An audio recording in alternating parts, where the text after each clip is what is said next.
it's Nina. Thanks so much for joining me today. Today I am happy to be back guesting with Neat and Tangled, and I'm going to be sharing this no-line layered watercolor card that I created using their Flower Medallion Builder set. So here's a look at the stamp set that I'm going to be using. It's got some really great images that you can use to create really beautiful medallions. I'm also going to be using the Gansai Tambi watercolor palette. I'm going to go ahead and prep it first by spraying it really well with some water. Just going to go ahead and let those pans of watercolors kind of soak up that water and start to soften. While that's doing that, I'm going to go ahead and start stamping my images onto my watercolor paper. Now, when I'm doing the stamping here, I'm using a very light ink because I'm going to be doing no-line watercoloring over top of these images. So I want to make sure that the ink that I'm using underneath the coloring is going to be very light. So this is the Barely Beige ink from Simon Says Stamp, and I'm going ahead and stamping all of these images down, creating my own little medallion. It's really fun to be able to build these. I think it looks really cool to be able to put them all together and see what kind of unique shapes you get. So after I stamped my images and I brought in my watercolors, I'm going to start painting over top of those areas that I stamped down.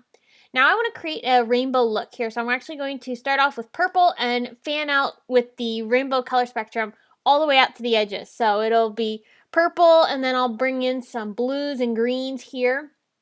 And then I'll move on to some yellows, oranges, and reds and create a really nice, beautiful spectrum of color.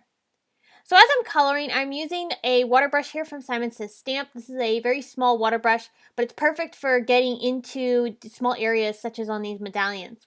Now you could stamp these medallions in colored inks and get some really beautiful effects. So I just thought it'd be fun to do something a little bit different and use these images to create some really beautiful watercoloring. So that way it looks like you watercolored this entire background and this cool pattern, but you stamped it first and it gave you a guide to be able to create that look. So I think it's really fun to be able to do this. And just as a side note, these Gansai Tambi watercolor palettes do require quite a bit of water to get those caked pans of watercolor to move. So you need to be able to put quite a bit of water on these palettes, so that way the ink will be able to move fairly easily. So once I had the water on the palettes, I was able to go ahead and pick up the color straight from the palette and start blending it out onto my paper. If you try to pick it up without much water, it's going to be really intense, very pigmented, and it's going to be a little bit more chalky. So definitely add quite a bit of water to your palette if this is a new palette for you.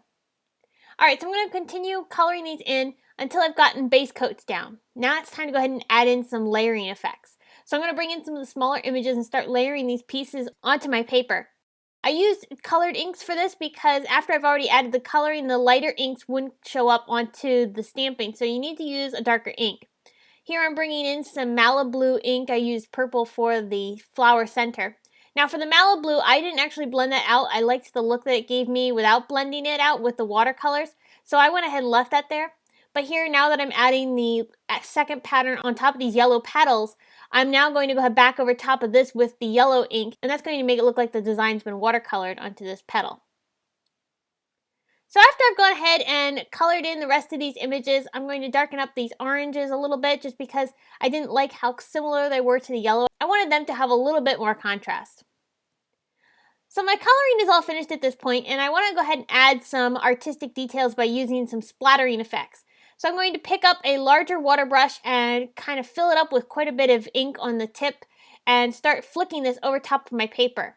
I'll use quite a few colors, all of which I used in my coloring. So I'm going to continue adding these splatters. I used about probably 4 or 5 colors. Once I've added in all the splatters, I'm now going to set my brush aside and take this paper and actually flip it over onto my rag here. This is a microfiber cloth. I'm going to lay that down and kind of just smush it into the microfiber cloth, and that's going to pick up some of that excess ink that's sitting there from the splatters because I want it to be very subtle but yet still be there.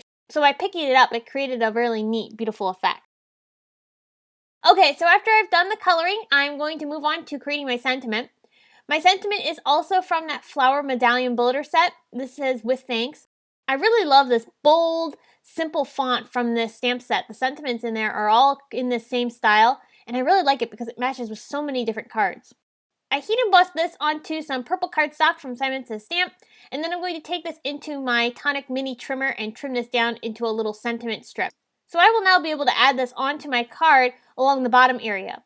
I'm going to pop that up with some foam tape. That way it'll have a little bit of dimension off of my card, and by adding that different layer, it just adds a little bit of interest.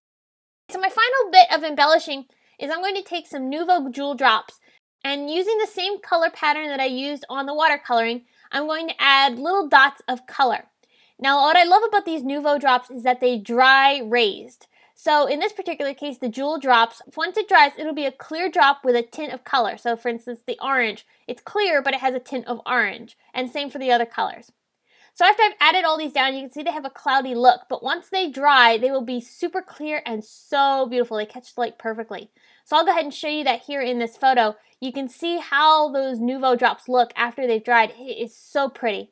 And I think this just finishes off the watercolor background beautifully. It adds that little bit of embellishment that the medallions needed, I think. And just overall, the card is stunning. I think the watercolor effect looks really cool with these stamps. So I hope this video has given you some inspiration on using the flower medallion builder set from Neat and Tangled. If you have any questions, please leave them in the comment section below, and you can head on over to my blog to get more information on this card. On the right are 2 more videos that you might find interesting featuring Neat and Tangled products. Subscribe to my YouTube channel and come visit me on my blog. I will see you again very soon and have a fabulous day. Bye!